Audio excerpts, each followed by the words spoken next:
Cool people doing cool shit. Sounds pretty cool, doesn't it?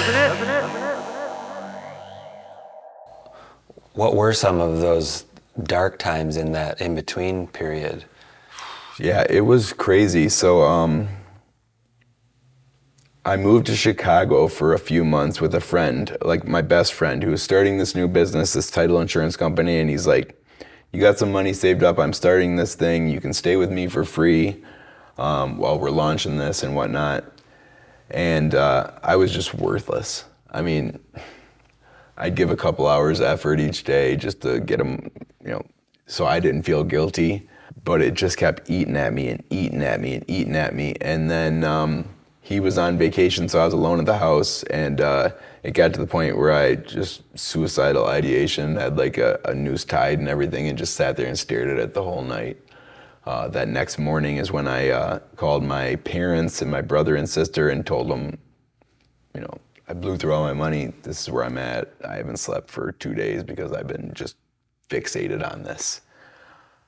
So that's when my brother and sister came down and picked me up from Chicago, brought me back here, and that's when I went to Pine Rest.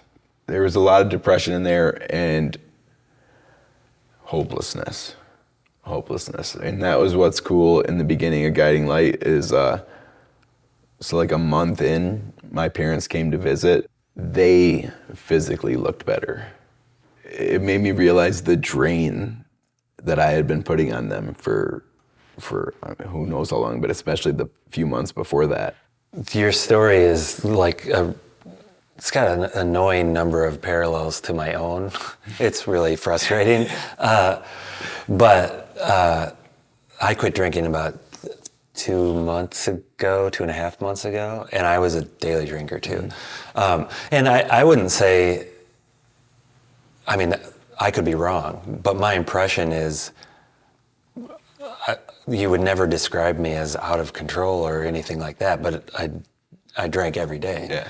And to your point, just in the last 2 months, the difference in my kids who live with me is like immediately apparent. And I think that even though Dad is in no way theoretically out of control, the fact that there's an addiction in the house means that the ground under their feet does not feel stable. And yeah, I hope I'm not solely responsible for anxiety that they suffer Sure. and deal with, but I definitely have skin in the game there. Yeah. This last time my family, my extended family, my friends, like they didn't buy in right away. And they shouldn't have.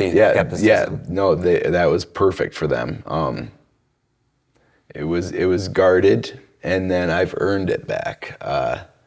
And yeah, because my dad was like, I can't do this again. I can't buy in again fully. Before I was doing that for them, or like waiting to get like their applause or appreciation.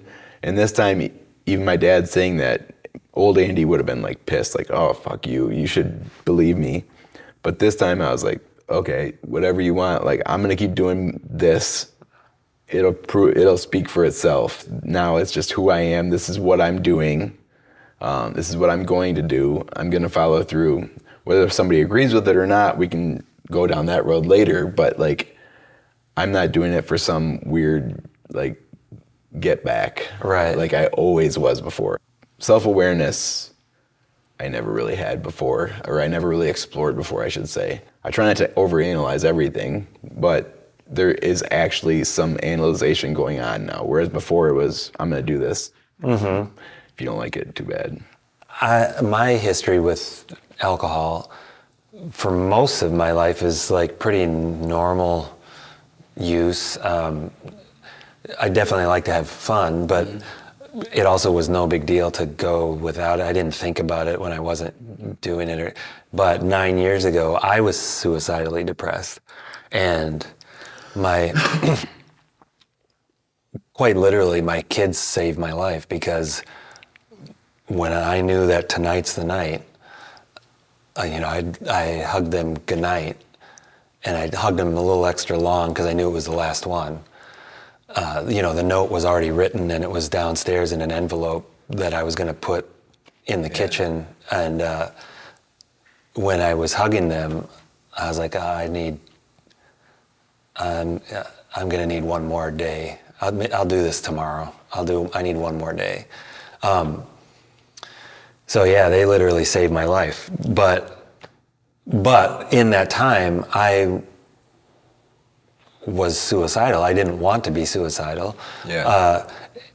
And I knew it was a bad idea, but I didn't know what else to do. And so I was using alcohol like Xanax. Mm-hmm. And yes, it did work for what I needed it to do. Yeah. But now the problem is I need to do that every day to not go back to panic level anxiety. So like when I went to Guiding Light, there was a lot of people with like self-esteem issues and stuff like that, but I had built up this like bravado or whatever that I was just buying into it so much that like I didn't even quite understand some of this stuff. But when I dug deeper, there was probably, there's some self-esteem things or like, but I was just a shell of myself. Like the biggest thing that people have said to me, my close friends and family, is it's good to have their Andy back.